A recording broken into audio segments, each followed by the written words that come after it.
तुम्ही एखाद्या गोष्टीत पॅशनेट असाल ना, म्हणजे माझा मुलगा तो ड्रोन्स बनवतो. तो त्याचा एक स्टार्टअप आहे आणि तो त्याला मोठ्या मोठ्या कॉन्सर्ट्सला बोलवतात वगैरे. ते काम असलं की तो बरोबर तयार होऊन एक्झॅक्ट पोचतो. मग तो 24 तास उभा असतो. मग तो खात नाही, पित नाही, काही नाही. कारण त्याचं ते पॅशनचं काम आहे ना. मग एकदा तो त्या ड्रोन बनवायला बसला की त्याला ते सगळं, ते खाणं सगळं देहभान विसरतो तो. आणि मग बऱ्याच तासानंतर जेव्हा ते तयार होतं, त्यामुळे हे मी अनुभवलंय मुलांच्या बाबतीत आपल्या, की तुम्हाला ज्या गोष्टीत पॅशन आहे त्या गोष्टीत तुम्ही एकदम परफेक्ट असता. मग ज्या गोष्टी डोंट मॅटर, मग ते सगळं आरामात चालतं. मग आई वडील म्हणतात म्हणून ते करत नाहीत. I agree with that completely. So तसं आहे. पण again coming back to the point, I think रिजनलमध्ये स्कोप आहे. रिजनल एक्सप्लोर होणार आहे, एस्पेशली मराठी. हो, जे आत्ता झालेलंही आहे. झालंय, ऑलमोस्ट होतंय. लास्ट 2-3 वर्ष जितके क्रिएटर्स वगैरे मोठे झालेत, मी अशा लोकांना ओळखतो जे 10-15 हजार रुपये पगारावर काम करत होते 2021 पर्यंत. आज महिन्याला करोड रुपये कमवत असतील. हो, अशाही लोकांना मी ओळखतो. त्याच्यामुळे आय थिंक आहे. तुम्हाला तथास्तू. आपण आपल्या दर्शकांना तथास्तू म्हणूया. तथास्तू आपण म्हणूया की. आणि तुम्हाला जर नवीन अपकमिंग जी मुलं आहेत ज्यांना, कारण मला असं वाटतं कॉमेडीचा फ्लेअर न असतोच प्रत्येकाला थोडा ना थोडा. हसायला सगळ्यांना आवडतं, हसवायला थोड्या लोकांना जमतं.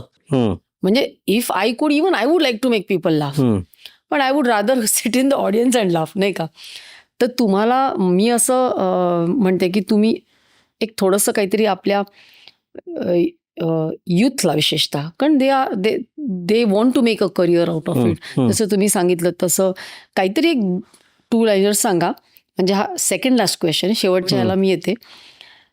आणि शेवटी आपल्या दर्शकांना एक गोष्ट आवडेल, ती म्हणजे ज्या 4 मिनिटांनी तुम्ही सुरुवात केली, ते जर तुम्ही आता जर आम्हाला पॉडकास्टवर थोडंसं काहीतरी आम्हाला. हो, पण ते ऍक्च्युली ते 4 मिनिटं जी आहेत ना, त्याच्यातला काही पार्ट हा शुभमंगल सावधानचा पार्ट आहे. म्हणजे जे तुम्हाला आता बोलता येईल पॉडकास्टवर, म्हणजे ज्यांनी अजिबात शुभमंगल बघितलेलं नाही, ज्यांना मराठी कॉमेडी म्हणजे काय माहितीच नाही, हे करू शकतो. ओपनिंग जोक माझा त्याचा असा होता की मी असं म्हणायचो की my name is Mandar Bhide but I am not Tarak Mehta's neighbour. आणि असे सगळे ते त्यावेळेला ते असे त्या ह्याच्यातले विनोद होते. किंवा सेल्समध्ये मी त्यावेळेला होतो.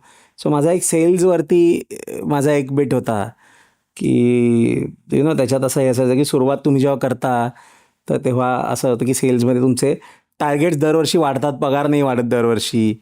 किंवा पहिले सुरुवातीला it's like catching a cycle पकडली की बॉस म्हणतो सायकल सोड, आता बाईक पकड.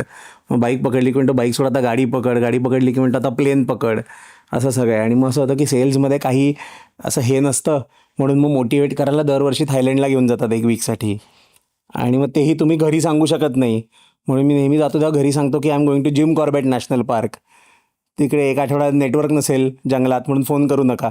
आता फोन केला तर कळेल. आणि मग then just to prove that your in Jim Corbett national park, ते थायलंडला गेलं की ते 200 बात खर्च करून वाघांबरोबर फोटो काढायला लागतात.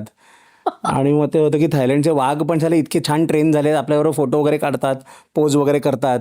तर मला राग आला. वाघाला म्हटलं अरे तू म्हटलं नॅशनल ॲनिमल आहेस आमचा, हे सगळं तू पोज वगैरे काय करतोय फोटोसाठी, तुझ्या घरच्यांना माहिती काय सगळं करतोयस. तो म्हणतो नाही, त्यांना वाटतंय मी जिम कॉर्बेट नॅशनल पार्कमध्ये आहे. गुड. सो ते तसे ते त्यावेळेला ते पहिले काही हे होते जोक. सो त्यावेळेला असं वाटायचं अरे वा काय मास्टरपीस आहे हा.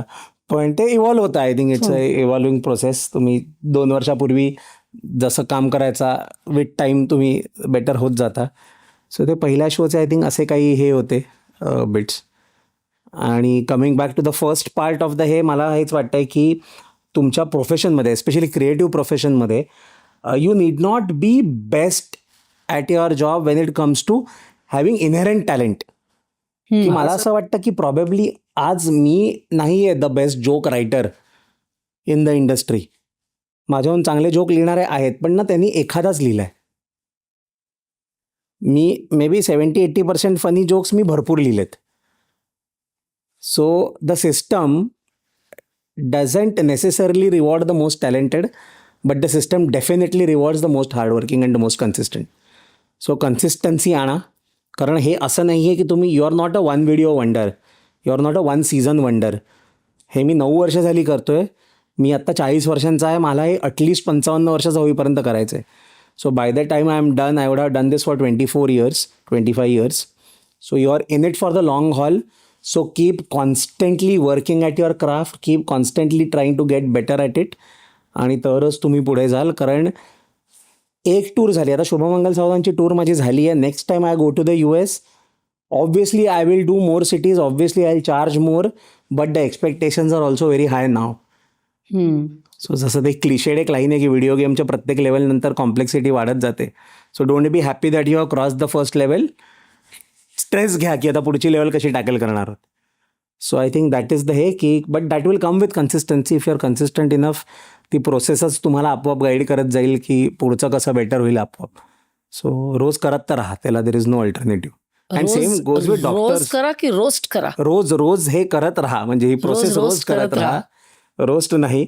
हे डॉक्टर्स राईट, तुम्ही सर्वात हुशार आहात. मी मगाशी म्हटलं तसं की the best talent goes into medical school. पण तुम्हालाही आज ट्रेनिंग अटेंड करायलाच लागतात कंटिन्युअसली, राईट. काही आवर्स असतात जे तुम्हाला कंपल्सरी कम्प्लीट करायला लागतात, तेवढे क्रेडिट्स घ्यावे लागतात. नाहीतर आय थिंक तुमचा तो लायसन्स वगैरे पण सस्पेंड होतो किंवा हे होतं. फक्त डॉक्टर्ससाठी नियम आहे हा. हां, सो जर डॉक्टर लोकांना पण कंटिन्युअसली स्वतःला अपग्रेड करायला लागत असेल तर तुम्ही कोणी मोठे 30 मार्कांना लागून नाही गेला. तुम्ही प्लीज मेहनत करा. सो या फ्युचरमध्ये काय प्लॅन्स आहेत? म्हणजे अशी एखादी ट्रेनिंग इन्स्टिट्यूट किंवा आहे तुमचं? I think you have that passion की पुढे आणणं लोकांना, change, be the change. Training तर नाही, बट येस काहीतरी आपला त्यावेळेला, म्हणजे माझं असं आहे की मेहनत करायची एका पॉईंटला पोचायला जिथे मी मगाशी म्हटलं ना, त्या भीत्या निघून जातील. की मग तुम्हीच एवढे मोठे व्हाल की उद्या तुमच्यावरती जर कोणी एक काठी घेऊन आलं तर तुम्हाला वाचवणाऱ्या 10 तुमच्या अराउंड उभे होतील आपोआप, without you asking for it.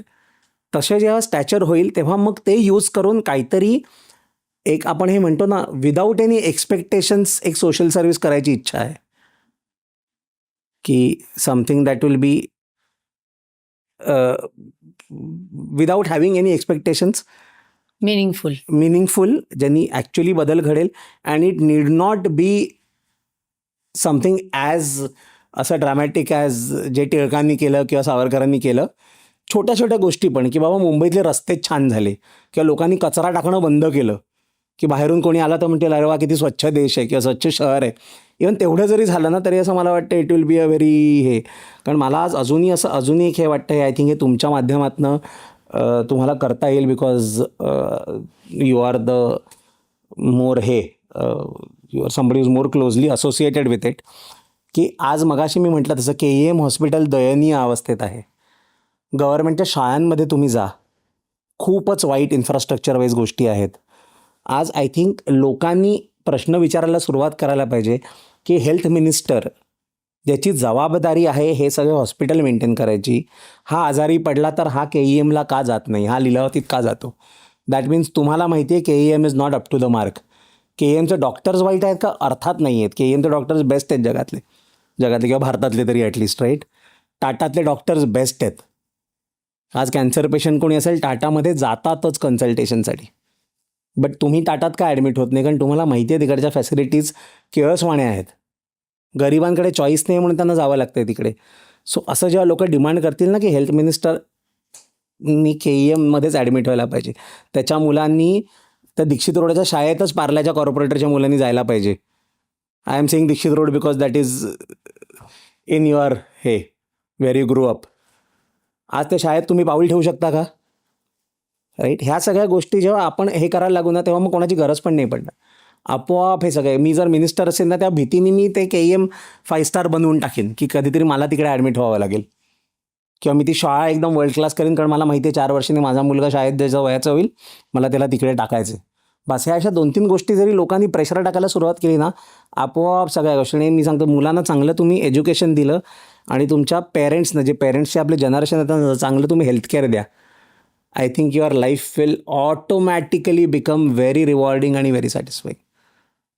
Well sed. कारण आज मला नाही वाटत स्कूल प्रायमरी एज्युकेशनसाठी ₹1,00,000 फी भरायची गरज आहे. ₹1,00,000 आय एम शुअर तुमची शाळा, कॉलेज, MBBS सगळं पुस्तकांसकट झालं असेल, MD पण फॉर दॅट मॅटर, राईट.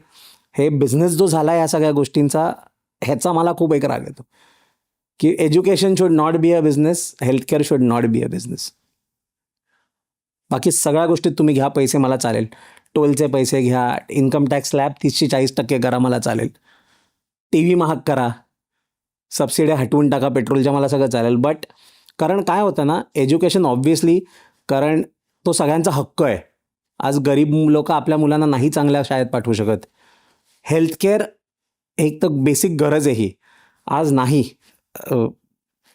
तुम्ही चांगल्या हॉस्पिटलमध्ये एक महिना क्रॉनिक जे पेशंट असतात, नाही त्यांची ट्रीटमेंट परवडत. आपल्याला मे बी परवडत असेल, but middle class, upper middle class नाही आज अफोर्ड करू शकत. फॉरगेट द जे आपण इकॉनॉमिक हे म्हणतो ना, SEC, CD वगैरे, त्यांचं तर विसरूनच जा. ही क्लिप शेवटपर्यंत बघितल्याबद्दल खूप खूप धन्यवाद. संपूर्ण एपिसोड बघण्यासाठी खाली दिलेल्या लिंकवर क्लिक करा आणि सर्व काही चॅनलला सबस्क्राईब करायला विसरू नका.